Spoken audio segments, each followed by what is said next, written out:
जय हिंद साथियों, स्वागत है आपका एक बार फिर से आपके अपने YouTube channel RS education centre पर।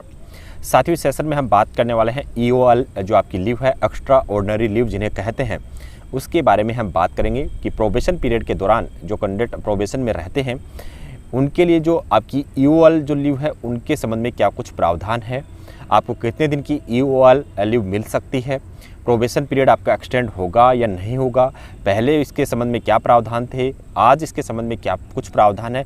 बिल्कुल साथियों, जो ऑथेंटिक रूल हैं इनके संबंध में जो भी रूल वित्त विभाग की तरफ से, राजस्थान सरकार की तरफ से बनाए गए हैं उसके बारे में कंप्लीट जानकारी साथियों आपको सिंपल भाषा में इस सेशन में दी जाएगी। तो अगर आप चैनल पर पहली बार विजिट कर रहे हैं तो चैनल को सब्सक्राइब जरूर कर लें ताकि इस प्रकार की इम्पोर्टेंट जानकारी आपको लगातार मिलती रहे। तो साथियों, आप देख पा रहे हैं राजस्थान सरकार के वित्त विभाग का ये नोटिफिकेशन है जो कि 6 जनवरी 2020 को जारी किया गया था। दो नोटिफिकेशन है साथियों जो EOL लीव से संबंधित है। आपके लिए दोनों ही नोटिफिकेशन काफ़ी महत्वपूर्ण है, दोनों को बारी बारी हम देखने वाले हैं। तो सबसे पहले इस लेटर को देख लेते हैं जिसमें साथियों इंग्लिश में ये सारी चीज़ें मेंशन है, लेकिन हम इसे हिंदी में समझने का पूरा प्रयास करेंगे। तो सबसे ऊपर जो मेंशन किया है, इन्होंने मेंशन किया है कि अगर आप 1 महीने तक के लिए अगर EOL लीव जाते हैं तो आपकी छुट्टियां कर दी जाएंगी जो आपकी अपॉइंटिंग अथॉरिटी है उसके द्वारा। अगर आप 1 महीने से ज़्यादा की EOL लीव जाते हैं देन आपकी छुट्टी साथियों अपॉइंटिंग अथॉरिटी नहीं कर पाएगी, देन आपकी छुट्टियाँ सेंक्शन करेंगी एडमिनिस्ट्रेटिव जो डिपार्टमेंट है वो आपकी छुट्टियाँ सेंक्शन करेगा। ये प्रावधान उस समय किए गए थे।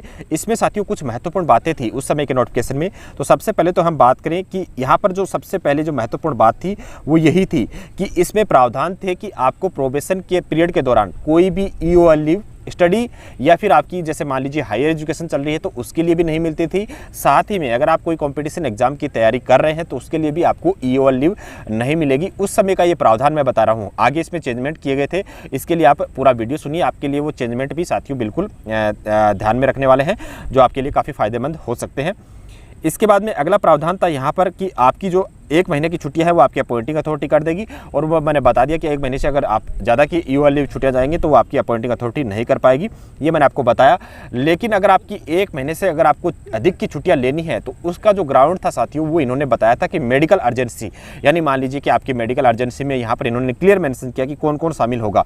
तो उसमें आपकी खुद की कोई बीमारी हो सकती है, ठीक है, जहाँ पर 1 महीने से ज़्यादा आपका इलाज चले, आपके सन, आपकी डॉटर, आपकी वाइफ, आपके मदर फादर जो डायरेक्टरली आप पर डिपेंडेंट है उनके लिए मेडिकल अर्जेंसी के बेस पर आपको EOL लीव दी जा सकती थी। ये इसमें क्लियरली मेंशन किया था। इसके बाद में इन्होंने मेंशन किया था अगला पॉइंट कि अगर आप विदाउट आपकी EOL लीव सैंक्शन हुए बिना अगर आप छुट्टी पर जाते हैं तो ये साथियों आप बिल्कुल आपका ये इलीगल काम है। इसके लिए आपको जो आपका अनुशासनात्मक जो कार्रवाई होती है वो डिपार्टमेंट कर सकता है, ये भी इन्होंने मेंशन किया था। इसके बाद में साथियों इन्होंने अगला पॉइंट मेंशन किया था कि अगर कोई candidate without EOL leave sanction हुए बिना ही यहाँ पर हायर एजुकेशन या फिर यहाँ पर आपकी जैसे मान लीजिए कि कोई कंपटीशन एग्जाम की तैयारी के लिए आप छुट्टी पर रह जाते हैं, छुट्टी सैंक्शन नहीं हुई है, विदाउट छुट्टी के आप यहाँ पर अपने घर पर रह रहे हैं या फिर अपनी जो स्टडी कंप्लीट कर रहे हैं, तो देन आपके लिए प्रावधान था उस समय कि आपकी यहाँ पर ये कोई भी सर्विस काउंट नहीं होगी।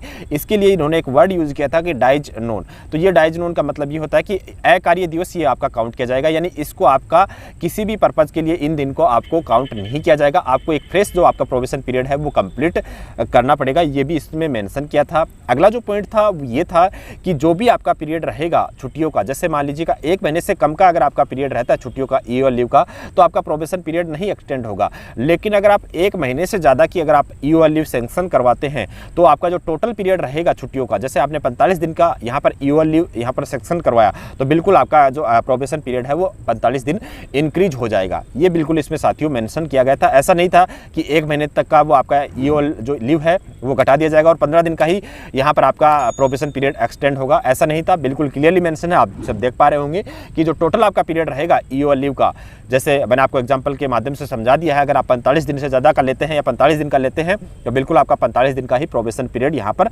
एक्सटेंड किया जाएगा। ये साथियों इसमें 2020 में जो नोटिफिकेशन जारी किया गया था उसमें मेंशन था।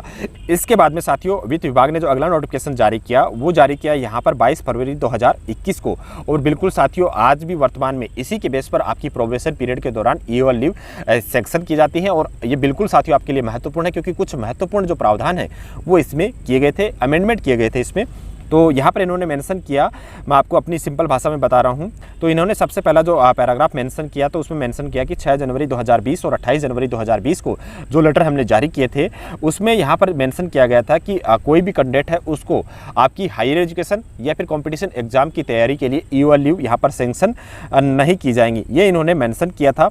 इसके बाद में साथियों इन्होंने अगला जो पैरा बताया, उसमें इन्होंने मेंशन किया कि हमने जो पहले से प्रोविज़न कर रखे थे हायर एजुकेशन और कंपटीशन एग्जाम की तैयारी से संबंधित, जो हमने प्रोविज़न कर रखे थे कि ईओएल लीव सेंक्शन नहीं की जाएगी, इसमें साथियों जो कैंडिडेट है उनको काफ़ी नुकसान हो रहा था, इसके लिए हमने इनमें कुछ अमेंडमेंट किए हैं। Accordingly the matter has been considered. बिल्कुल साथियों, ये जो तीसरा पैरा है ये आपके लिए काफ़ी महत्वपूर्ण है।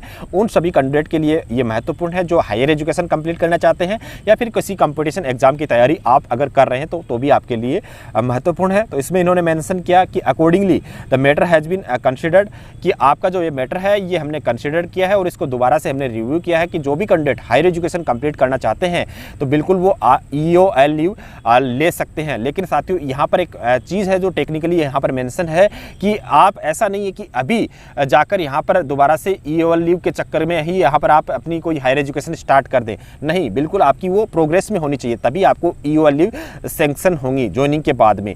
और दूसरा इन्होंने मेंशन किया कि अगर आप किसी कंपटीशन एग्जाम की तैयारी कर रहे हैं निकट भविष्य में जिसकी एग्जाम है, तो उसके लिए भी आप ईओएल लीव ले सकते हैं। सैंक्शनिंग अथॉरिटी आपकी वही रहेंगी, जो कि मैंने आपको पहले जो नोटिफिकेशन पढ़ के बताया उसमें मैंने आपको बताया था, उसमें उसके आधार पर ही आपको छुट्टियां सैंक्शन की जाएंगी। इसमें भी इन्होंने क्लियरली मेंशन किया है, ऐसा नहीं है कि आप जाकर फॉर्म भर दोगे आरएस का और फिर बोलोगे कि हमें अभी छुट्टियां चाहिए, उसके लिए आपको ईओएल लीव सैंक्शन नहीं होंगी। उसके लिए आपका पहले से ही ज्वाइनिंग जो आपने की है उससे पहले ही आपके ये फॉर्म वगैरह आपके अप्लाई किए हुए होने चाहिए, ताकि वहाँ पर आपके पास में जो एग्जामिनेशन की डेट है वो होनी चाहिए, ताकि आप डिपार्टमेंट को ये बता पाएँ कि मेरे निकट भविष्य में ये एग्जाम है और इतने दिन की मेरे को छुट्टी लेनी है।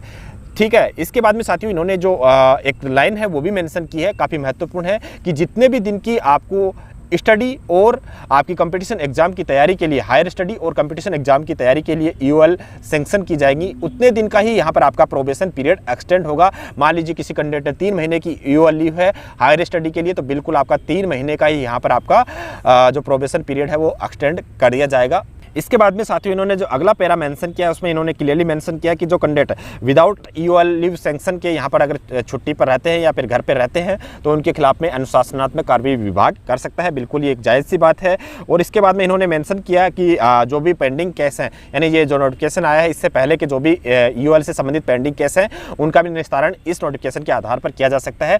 तो ये कोई खास बात नहीं है। जो खास बात वो यही है कि आपको यहाँ पर 3 बेस पर ईओएल लीव मिल सकती है। पहला बेस आपका हो गया कि आपका मेडिकल, जो आपका मेडिकल संबंधित होना चाहिए, आपके डायरेक्ट जो डिपेंडेंट हैं, आपका फादर हो सकता है, आपकी मदर हो सकती है, आपके बच्चे हो सकते हैं, आपकी वाइफ हो सकती है, उनके बेस पर आपको यहाँ पर ईओएल लीव मिल सकती है। दूसरा आपका बेस हो गया है आपका हायर स्टडी। हायर स्टडी आपकी प्रोग्रेस में होनी चाहिए। मैंने आपको फिर से बताया कि आपकी जो हायर स्टडी है वो आपकी प्रोग्रेस में होनी चाहिए। ऐसा नहीं है कि आप ज्वाइनिंग के बाद में हायर स्टडी स्टार्ट कर रहे हैं तो देन आपको यहाँ पर ईओएल लीव नहीं मिलेंगी, ये इसमें मेंशन है। इसके बाद में अगर आप किसी कॉम्पिटिशन एग्जाम की तैयारी पहले से कर रहे थे, उसके फॉर्म वगैरह अगर आपने अप्लाई कर रखे हैं, निकट भविष्य में उसकी एग्जाम है, तो उसके लिए भी आप ईओएल लीव ले सकते हैं। ऐसे प्रावधान साथियों इन नोटिफिकेशन में कर रखे हैं और ये बिल्कुल जो ऑथेंटिक नोटिफिकेशन है, जो ऑथेंटिक रूल है साथियों राजस्थान सरकार के वित्त विभाग के, वो मैंने आपके साथ साझा किए हैं। और ये दोनों पीडीएफ हैं, जो आपकी कंप्लीट पीडीएफ है इस सेशन की, वो आपको हमारे Telegram channel RS education centre पर उपलब्ध करवा दी जाएगी। तो अगर आपको कभी भी जरूरत पड़े तो इस नोटिफिकेशन को आप यूज कर सकते हैं। उम्मीद करता हूँ साथियों सिंपल भाषा में जो आपको ये नोटिफिकेशन समझाया गया, ये जो रूल आपको बताया गया, आपके समझ में आ गया होगा। फिर भी अगर आपके मन में कोई डाउट रह गया है तो यहाँ पर टेलीग्राम पर मैंने अपने मोबाइल नंबर प्रोवाइड करवा रखे हैं, वहाँ से आप मेरे से डायरेक्ट कॉन्टैक्ट भी कर सकते हैं। तो इस सेशन में बस इतना ही। सेशन में दी गई जानकारी अगर आपके लिए महत्वपूर्ण रही हो तो सेशन को लाइक ज़रूर करें। मिलते अगले सेशन में, तब तक के लिए धन्यवाद। जय हिंद।